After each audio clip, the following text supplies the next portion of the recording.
أعوذ بالله من الشيطان الرجيم. بسم الله الرحمن الرحيم، والصلاة والسلام على سيدنا محمد وعلى آله وصحبه أجمعين. مع بعد، السلام عليكم ورحمة الله وبركاته.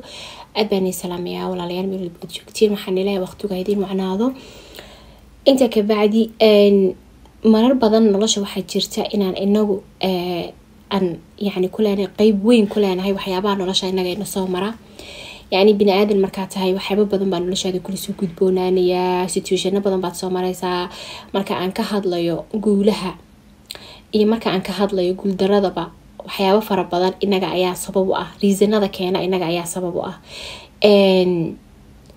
tusaale ahaan dhibaatooyinka nolosha inagu soo dhaco oo dhan mas'uuliyadeeda inaga ayaa leh laakiin inagu haddii aan bini aadan nahay inta badan waxa caado inoo markay dib inagu dhacdo inaan yani sameeyno ma aragtay inaan complain garayno inaan blame badan saarno yani dad kale ama situationada aan ku jirnay marka ama waxba fara badan laakiin nolosha marka aad dariiq marayso dariiqaas aad maraysid ee nolosha ah ilaa inta aad ka dhimanayso waxyaabaha aad ku dooranayso ama yani dariiqa waxyaabaha kaaga soo baxayo sid u wajahaysid iyo sida aad nolosha aad yani ugu noolaanta ama u dhaqmayso inta badan inaga qofka individualka maaragtay ay ku xiran tahay ee kuma xirna dad kale haddii maanta ay jirto inay dhibaato ku dhacdo ama dad ay ku dhibaateeyaan inta ugu badan dhibaatada dadkii naga soo gaartay ama naga soo wajahaysa inaga ayaa u sababa waayo inaga ayaa powerka siina dadku inay dhibaan ama yani ina dhibaateeyaan ama yani waxyaabo aan qaadan kari weyn ay noo geystaan powerka waxaan siinaa dadku inay sida iyagu marka inaga ay noo arkayaan inay inoola dhaqmaan dadku haddii aad boundaries leedahay haddii aad la socoto khataraha ama red flagska ay aad tahay qof yani feejigan inta badanka way adkaanaysaa inay yani dhibaato kasoo gaadho laakiin wax haddaan bini aadan nahay inagu badan inaan iska indhatirno waxyaabo badan sida red flagska oo kale waxyaabaha khatarta ah ee adigu inside-kaaga oo ku siinayo yani dareenkaaga ku siinayo yani dareen waxa jira gaara oo Ilaahay subxaanahu wa ta'aala yani qofka bini aadanka siiyay oo situationada qaar au garto waxyaabaha ka iman kara qofka uu garanayo uu dareemayo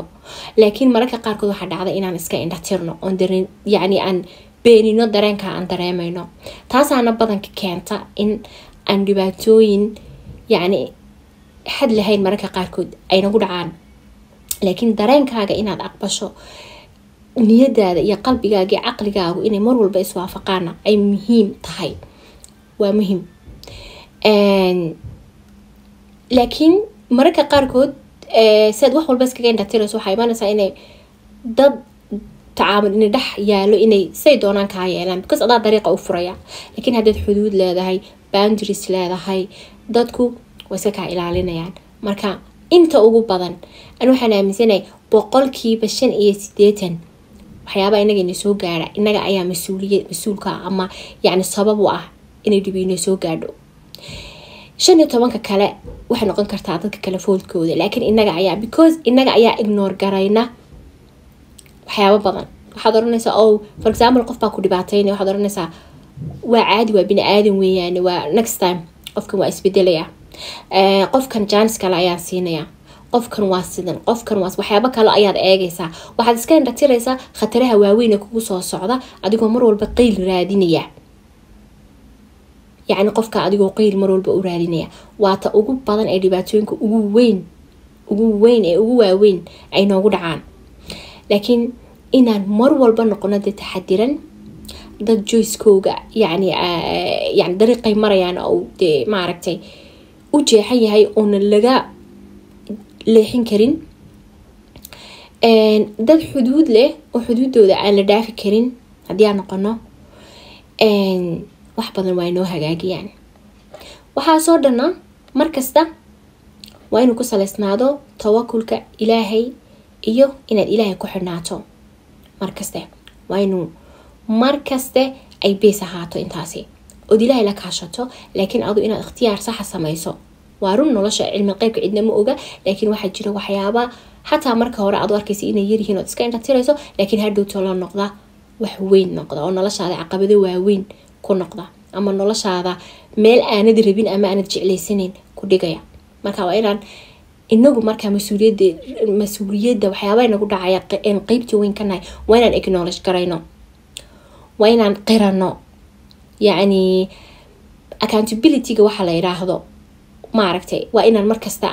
yani aan yeelano oon mas-uuliyaddeena inaguna markasta qirano laakiin yaynaan noqon markaste dad dee markasta dad blame garaynaya complain badan leh inagaa qeyb ka ah qof kasta siduu kuu arko Soomaalida waxay yiraahdaan lax kasta halkay isdhigtaa lagu qalaa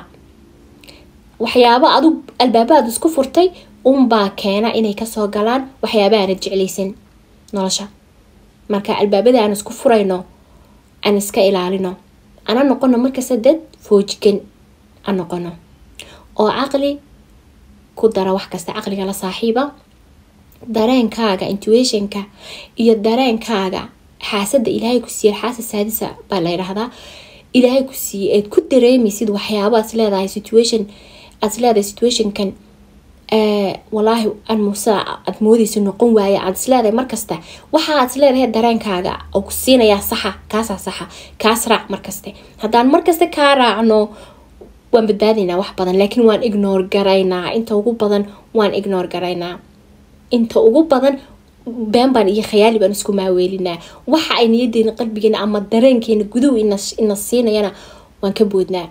taasaa keenta inta ugu badan dhibaatooyinka ugu badan ee nolosha ina soo gaar markasta aan noqono dad yani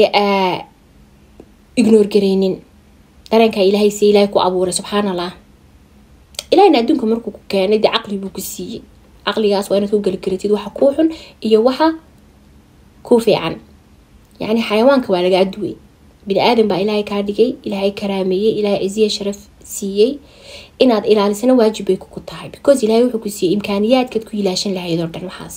ayuu ilaahay ku siiyey oo ilaahayna kugu abuuray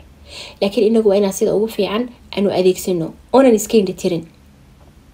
red flagska iska ilaaliya weliba yani aan islaanay for example gabadh baaba مثلا wiil guursanaysa waxyaabay ku arkaysaa مثلا ana jeclaysanin laakiin maxay isku maaweelinaysaa isleedahay ana bedelaya qofkan bari markaan guursada ana bedelaya qof bini aadana oo 3 jir 4 jir 5 jir ama intuu doonaha ahaadee ama 20 jir ba ha ahaadee ma bedeli kartid Soomaalida haray tiri waana dhalan baa ka adag waxyaabaha red flag ah ee qofka bini aadanka ah dhibaatada u keena asuuna sad aragtid red flag waynaad ka joogsatid tareenku si kasta haduu kula socdo baa la dhahaa tareen aad raacday oo qaldan waa inaad markaad aragto aad dareento inaad tareen qaldan la socoto waa inaad maxadada ugu horeysa aad kaga digtid ilaan tareen qaldan hadii aad ogaatay inaad la socoto la sii socoto wuxuu ku geynayaa meel aanad garaneyn ama tigirka hadhow aad kaga soo noqonaysaana inay noqoto more expensive laakiin asuuna sad tareenka raacid laakiin ogaatay inuu tareenkan qaldan yahay waa inaad maxadada taa ku xigta aad kaga digtid because soo noqodku fududaanaya laakiin haduu kula sii socdo soo noqodku waa adkaanaya aad iyo aad buu adkaanaya lacag badan iyo kharash badan iyo waqti badan iyo daal badan oo xag maskaxeed iyo xag jiraba waa kuu keenaya hadhow toole marka waa inaan noqono dad ku dadaala markasta inay red flagyada iska jira khadka cas ama yani science-ka cas baa la oran karaa ama khataraha aan arkayno dareemayno laakiin aan iska indhatirayno waa inaan noqono dad ka taxadira taasi waa iga waano aan ilaahay maanta iska soo noqod wanaagsan waad mahadsantiin walaal ay dhageystay igu xiran waqtigiinu ha idin wacnaada ayaan ilaahay markasta iyo meel kasta joogtiin. Salaamu calaykum waraxmatullaahi wabarakaatuh.